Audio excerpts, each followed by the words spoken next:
Friends, welcome back to my YouTube channel. ಯಾರೆಲ್ಲ ನಮ್ಮ ಚಾನಲನ್ನು ಸಬ್ಸ್ಕ್ರೈಬ್ ಮಾಡದೆ ನೋಡ್ತಾ ಇದ್ದೀರಾ, ಪ್ಲೀಸ್ ಸಬ್ಸ್ಕ್ರೈಬ್ ಮಾಡಿ, ಸಪೋರ್ಟ್ ಮಾಡಿ ಫ್ರೆಂಡ್ಸ್. ಭಾಗ್ಯಲಕ್ಷ್ಮಿ ಧಾರಾವಾಹಿಯ ನಾಡಿನ ಸಂಚಿಕೆಯಲ್ಲಿ ಏನಾಗುತ್ತೆ ಅಂತ ನೋಡೋಣ ಬನ್ನಿ. ಸಂಚಿಕೆ ಶುರುವಿನಲ್ಲಿ ಶ್ರೇಷ್ಠ ಜೊತೆ ಶೌರ್ಯ ಮಾತಾಡ್ತಾ ಇರ್ತಾನೆ. ನೋಡು, ನಾನು ನಿಮ್ಮಪ್ಪ ಅಮ್ಮನ ಜೊತೆ ಮಾತಾಡಿದೆ, ಅವರು ಕೂಡ ಹೇಳ್ತಾ ಇದ್ದಾರೆ ಅವಳು ನಮ್ಮ ಪಾಲಿಗೆ ಸತ್ತೋಗಿದ್ದಾಳೆ, ಅವಳು ವಿಷಯ ಬಿಟ್ಬಿಟ್ಟು ಬೇರೆ ಯಾರ್ದಾರು ವಿಷಯ ಇದ್ದಿದ್ರೆ ಮಾತಾಡು ಅಂತ ಅವರು ಕೂಡ ಹೇಳ್ತಾ ಇದ್ದಾರೆ ಅಂತ ಶೌರ್ಯ ಹೇಳ್ತಿರ್ಬೇಕಾದ್ರೇನೆ, ಎಷ್ಟು ಧೈರ್ಯ ನಿನಗೆ ನಮ್ಮ ಪಮ್ಮನ ಜೊತೆ ಮಾತಾಡೋಕ್ಕೆ, ನೀನೇ ಯಾಕೆ ಅವ್ರಿಗೆ ಕಾಲ್ ಮಾಡಿದೆ ಅಂತ ಶ್ರೇಷ್ಠ ಕೇಳ್ತಾ ಇರ್ತಾಳೆ.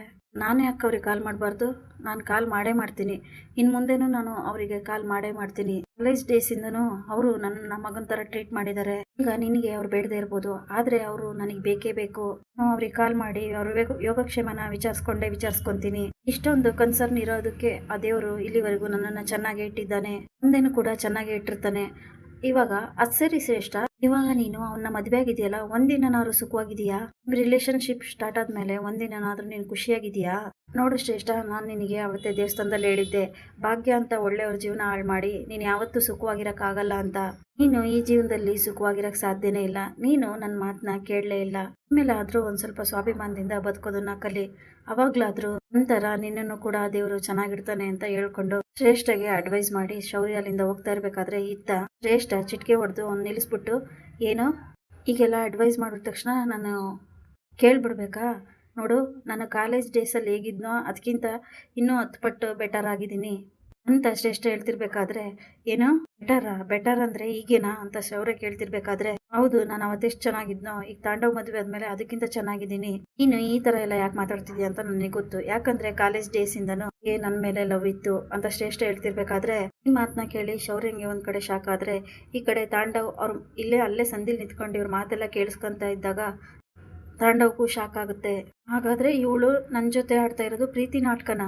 ಇವನು ಕಾಲೇಜಲ್ಲೇ ಲವ್ ಮಾಡ್ತಾ ಇದ್ರ? ಮತ್ತೆ ಯಾಕೆ ಇವಳು ನನ್ನನ್ನು ಲವ್ ಮಾಡೋ ಥರ ನಾಟಕ ಆಡಿದ್ಲು ಅಂತ ತಾಂಡವ್ ತುಂಬಾ ಶಾಕಲ್ಲೇ ಯೋಚನೆ ಮಾಡ್ತಾ ಇರ್ತಾನೆ. ಆಗ ಶೌರ್ಯ, ಏನೇ ಹೇಳ್ತಾ ಇದೀಯ ನೀನು? ನಾನು ನಿನ್ನನ್ನು ಲವ್ ಮಾಡೋದ? ಅವತ್ತಿಗೂ ಸಾಧ್ಯ ಇಲ್ಲ ಅಂತ ಶೌರ್ಯ ಹೇಳ್ತಿರ್ಬೇಕಾದ್ರೇನೆ, ಸಾಕು, ಬಾಯಿ ಮುಚ್ಚು. ಕಾಲೇಜ್ ಡೇಸಲ್ಲಿ ನೀನು ನನ್ನಿಂದೇನೆ ಸುತ್ತಾ ಇದ್ದೆ ಅಲ್ವಾ, ಅವಾಗೇನೆ ನನಗಿದೆಲ್ಲ ಗೊತ್ತಾಗಿದ್ದು ಅಂತ ಶ್ರೇಷ್ಠ ಹೇಳ್ತಿರ್ಬೇಕಾದ್ರೆ, ಅಂಥದ್ದೇನೂ ಇಲ್ಲ. ಅವತ್ತು ಕೂಡ ನಾನು ನಿನ್ನನ್ನು ಬೆಸ್ಟ್ ಫ್ರೆಂಡ್ ಅಂತ ಕನ್ಸಿಡರ್ ಮಾಡಿದ್ದೆ, ಆದರೂ ಇವತ್ತು ಕೂಡ ನಾನು ನಿನ್ನನ್ನು ಬೆಸ್ಟ್ ಫ್ರೆಂಡ್ ಅಂತಾನೆ ಕನ್ಸಿಡರ್ ಮಾಡ್ತೀನಿ. ಅದನ್ನು ಬಿಟ್ಬಿಟ್ಟು ನನ್ನ ಮನಸ್ಸಲ್ಲಿ ನಿನ್ನ ಬಗ್ಗೆ ಯಾವುದೇ ರಿಲೇಷನ್ಶಿಪ್ ಇಲ್ಲ, ಹಾಗೆ ಯಾವ ಫೀಲಿಂಗ್ಸು ಇಲ್ಲ ಅಂತ ಶೌರ್ಯ ಹೇಳ್ತಿರ್ಬೇಕಾದ್ರೆ, ಸಾಕು, ಕಂಡಿದ್ದೀನಿ ಬಿಡೋ. ನೀನು ಈಗ ನನ್ನ ಹಿಂದೆ ಸುತ್ತಿರೋದು ಖಾಲಿ ಫ್ರೆಂಡ್ಶಿಪ್ಗೋಸ್ಕರ ಅಲ್ಲ, ನೀವು ನನ್ನ ಲವ್ ಮಾಡ್ತಿದ್ದೀಯ ಅಂತ ನಿನ್ನ ಫ್ರೆಂಡ್ ಗ್ಯಾಂಗ್ ಎಲ್ಲ ಅವತ್ತೇ ನನ್ನ ಹತ್ರ ಹೇಳಿದ್ರು ಅಂತ ಶ್ರೇಷ್ಠ ಹೇಳ್ತಿರ್ಬೇಕಾದ್ರೆ, ಏನೋ ನನ್ನ ಫ್ರೆಂಡ್ ಗ್ಯಾಂಗು ನಿನ್ನ ಹತ್ರ ಹೇಳಿದ್ರ? ಇದು ಮಾತ್ರ ಸಾಧ್ಯನೇ ಇಲ್ಲ ಅಂತ ಶೌರ್ಯ ಹೇಳ್ತಿರ್ಬೇಕಾದ್ರೆ, ಯಾಕೆ ಸಾಧ್ಯ ಇಲ್ಲ? ನನಗೆ ಅವತ್ತೇ ಗೊತ್ತಾಗಿತ್ತು, ನೀನು ಇಂಡಿಯಾಕ್ಕೆ ಬಂದಾಗ ನಾನು ತಾಂಡವ್ನ ಮದುವೆ ಆಗ್ತಿದ್ದೀನಿ ಅಂತ ಹೇಳಿ ನಾನು ನಿನಗೆ ತಾಂಡವ್ನ ಇಂಟ್ರಡ್ಯೂಸ್ ಮಾಡಿದಾಗಲೇ ನಿನ್ನ ಫೇಸಲ್ಲಿ ಯಾವ ಥರ ಫೀಲಿಂಗ್ಸ್ ಆಯಿತು ಅಂತ ನಾನು ಅವತ್ತೇ ಅಬ್ಸರ್ವ್ ಮಾಡಿದ್ದೀನಿ. ಇದೆಲ್ಲ ನನಗೆ ಇಲ್ಲ ಅಂತ ಅನ್ಕೊಂಡಿದ್ಯಾ ಅಂತ ಶ್ರೇಷ್ಠ ಹೇಳ್ತಿರ್ಬೇಕಾದ್ರೆ, ಮಾತೆಲ್ಲ ಕೇಳಿಸ್ಕೊಂಡು ಶೌರ್ಯಂಗೆ ತುಂಬಾ ಶಾಕ್ ಆಗುತ್ತೆ. ಈ ಕಡೆ ಭಾಗ್ಯ ಆರ್ಡರ್ ಕೊಡೋಕ್ಕೆ ಹೋಗಿ ಸೀರೆ ಡ್ರೆಸ್ ಚೇಂಜ್ ಮಾಡ್ಕೊಂಡು ಚೂಡಿದಾರ್ ಹಾಕೊಂಡು ಹೊರಗಡೆ ಬರ್ತಾಳೆ. ಇವಳು ಡ್ರೆಸ್ ಚೇಂಜ್ ಮಾಡ್ಕೊಂಡು ಬಂದಿರೋದು ನೋಡಿ ಮನೆಯವ್ರಿಗೆಲ್ಲ ತುಂಬಾ ಶಾಕ್ ಆಗುತ್ತೆ. ಆಗ ಕುಸುಮ, ಇದೇನ್ ಭಾಗ್ಯ, ಸೀರೆ ಬಿಟ್ಟು ಡ್ರೆಸ್ ಹಾಕೊಂಬಂದಿದ್ಯಾ ಅಂತ ಕೇಳ್ತಿರ್ಬೇಕಾದ್ರೆ, ಮತ್ತೆ ನಮಗೆ ದೇವರು ಕಷ್ಟ ಕೊಡ್ಬೇಕಾದ್ರೆ ಆ ಕಷ್ಟದ ಮುಂದೆ ಒಂದು ಪರಿಹಾರ ಇಟ್ಟಿರ್ತಾನೆ, ನಾವು ಅದನ್ನ ಕಣ್ತೆಗ್ ನೋಡ್ಬೇಕಷ್ಟೇ ಅತ್ತೆ. ಈಗ ನಮ್ಗಾಗಿರೋದು ಅಷ್ಟೇ. ಇವಾಗ ನಾನು ಅಲ್ಲಿಗೆ ಡೆಲಿವರಿ ಕೊಡಕ್ಕೆ ಹೋಗ್ಬೇಕು, ಟ್ರಾಫಿಕ್ ಇದೆ ಅಷ್ಟೇ ಅಲ್ವಾ, ಈಗ ಅದು ಸಮಸ್ಯೆನೇ ಅಲ್ಲ. ಸೈಕಲ್ ಇದೆ ಅಲ್ವಾ, ಈ ಸೈಕಲ್ನೇ ತಗೊಂಡು ನಾನು ಇವಾಗ ಡೆಲಿವರಿ ಮಾಡೋಕ್ಕೆ ಹೋಗ್ತೀನಿ ಅಂತ ಹೇಳಿ ಭಾಗ್ಯ ಸೈಕಲ್ಲಿಗೆ ಬ್ಯಾಗಲ್ಲಿರೋ ಟಿಫನ್ ಬಾಕ್ಸ್ ಎಲ್ಲ ಜೋಡಿಸ್ತಾಳೆ. ಈ ಕಡೆ ಕುಸುಮ ಶಾಕ್ ಆಗಿ, ಭಾಗ್ಯ, ಇದೆಲ್ಲ ಆಗುತ್ತಮ್ಮ, ಇದೆಲ್ಲ ಸಾಧ್ಯನಾ? ಏನಮ್ಮ ಮಾಡಕ್ ಹೊರಟಿದ್ಯಾ ಅಂತ ಕೇಳಿದಾಗ, ಆಗುತ್ತತ್ತೆ, ಎಲ್ಲನೂ ಆಗುತ್ತೆ, ನಾನು ಮಾಡಿ ತೋರಿಸ್ತೀನತ್ತೆ ಅಂತ ಭಾಗ್ಯ ಹೇಳ್ತಿರ್ತಾಳೆ.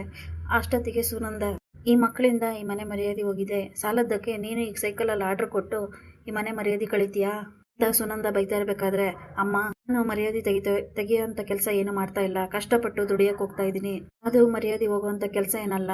ಅತ್ತೆ ಮಾವ, ನೀನು ಹೋಗಿ ಬರ್ತೀನಿ ಅಂತೇಳಿ ಟಿಫನ್ ಬಾಕ್ಸ್ ಎಲ್ಲ ಸೈಕಲ್ ಮೇಲೆ ಹಾಕ್ಕೊಂಡು ಭಾಗ್ಯ ಹೊರಡ್ತಾಳೆ. ಈ ಕಡೆ ಶೌರ್ಯ ಮಾತ್ರ, ನೋಡು ಶ್ರೇಷ್ಠ, ನಿನ್ನ ಬಗ್ಗೆ ಇವತ್ತಾಗಲಿ ಇನ್ನು ಮುಂದೆ ಆಗಲಿ ಯಾವಾಗಲೇ ಆಗಲಿ ಆ ಥರ ಫೀಲಿಂಗ್ಸ್ ಎಲ್ಲ ಬರೋದೇ ಇಲ್ಲ. ನೋಡು, ನೀನಿವಾಗ ನಾನು ಒಪ್ಕೊಂಡ್ರೂ ಕೂಡ ನಾನು ಮಾತ್ರ ಯಾವುದೇ ಕಾರಣಕ್ಕೂ ನಿನ್ನನ್ನು ಲವ್ ಮಾಡೋ ಚಾನ್ಸೇ ಇಲ್ಲ, ಯಾಕಂದ್ರೆ ಈ ಥರ ಕ್ಯಾರೆಕ್ಟರ್ ಇರೋ ಹುಡುಗಿ ನನ್ನ ಲೈಫಲ್ಲಿ ಬರೋ ಅವಶ್ಯಕತೆನೇ ಇಲ್ಲ ಅಂತ ಶೌರ್ಯ ಹೇಳ್ತಿರ್ಬೇಕಾದ್ರೆ, ಶೌರ್ಯನ ಮಾತು ಕೇಳಿಸ್ಕೊಂಡು ಶ್ರೇಷ್ಠಂಗೆ ತುಂಬಾ ಕೋಪ ಬರುತ್ತೆ. ಇವರಿಬ್ರು ಮಾತನ್ನು ಕೇಳಿಸ್ಕೊಂತ ಮನೇಲಿ ನಿಂತಿದ್ದ ತಾಂಡವ್ ಕೂಡ ಅವರಿಬ್ರು ಮುಂದೆ ಬಂದು ನಿಂತ್ಬಿಡ್ತಾನೆ. ತಾಂಡವ್ ಬಂದಿರೋದು ನೋಡಿ ಶ್ರೇಷ್ಠಂಗೆ ತುಂಬಾ ಶಾಕ್ ಆಗಿ, ಅಯ್ಯೋ ದೇವ್ರೆ, ಶೌರ್ಯನ ಹತ್ರ ಮಾತಾಡಿರೋದನ್ನೆಲ್ಲ ತಾಂಡವ್ ಕೇಳಿಸ್ಕೊಂಡ್ಬಿಟ್ನೋ ಹೇಗೆ?